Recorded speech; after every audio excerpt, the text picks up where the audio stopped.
one of the things that I would like to say as a highlight to all the things that I have been asked, including the pesticides that I think Mheshimiwa Ferdinand spoke about, is to say that there will be a rule of thumb that, in my opinion, the ministry, if approved, would adopt. Number one is this: whether GMO, whether pesticide, whether fertilizer, if that product is not being used in its country of origin, it will not be used in Kenya. If it is a fertilizer, if it is a GMO product, if it is a seed. Do you know the case of Roundup? Yes, I'm aware of the case of Roundup. I'm conversant with that debate, Mr. Chairman. In fact, there was a luring in Australia, I think it's this week or last week, that was made on the same, where in Australia they said that it is not carcinogenic, but this is something that I will say it with my scientists and my desire that the decisions will be made on the basis of science and data.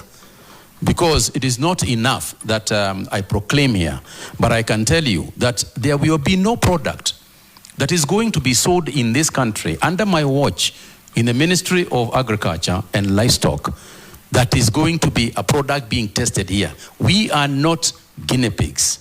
We will not be used by anybody as guinea pigs. I am aware, Mr. Chairman, for example, there are some organizations overseas that are rebranding their products so that instead of coming as the main product which has been banned overseas, they rebrand themselves as another product so that we can pass it here. And I can tell you that we will be as vigilant as we can be to ensure that we protect our farmers as well as our private sector players.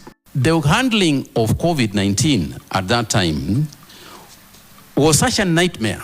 It was such a nightmare that and the cost to people, the cost of lives. Every day we would wake up to be told that 10,000 people are being buried in New York. The Italian government has given up and surrendered, that everybody is dying. In South America, people are being dragged out of houses and being burnt outside, cremated outside their own houses. So it wasn't a time that people were making very, very rational decisions. It was a desperate period. But we did what we had to do. And Kenya, by the way, is one of the countries that got praised because of the work that they did. And Mr. Chairman, I will say this. I am prepared to do, I take responsibility, and I did. And I said everything that happened that was not correct in my ministry, and throughout that COVID period, we must take responsibility because it was there. The negatives, I take responsibility. The positives, I give credit to the team that was working at the ministry. All the members of all ministries that were involved, we took collective decisions. In the issue of vaccines, we took collective decisions for vaccines that we actually used in Kenya were donated.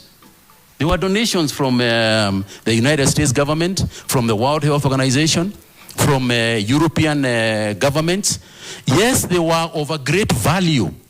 And they were valued at a lot of money, but they were free. We got a lot of those things for free. We didn't actually buy a lot of those ones. The ones that we bought, the ones that we ordered from Johnson & Johnson in South Africa. In fact, the quantity that we were supposed to get, we never even utilized in full, because by the time we had developed immunity and stopped the delivery of. So there were several issues that one can speak about. And as for KEMSA, it is true. When I said that there are cartels out there, it was true. And what did we do? What did I do as minister? You will remember, Mr. Chairman, that we carried out a complete re-engineering of KEMSA. Change of staff, restructuring the organization, at least in the time when I was there. So we did take action about it.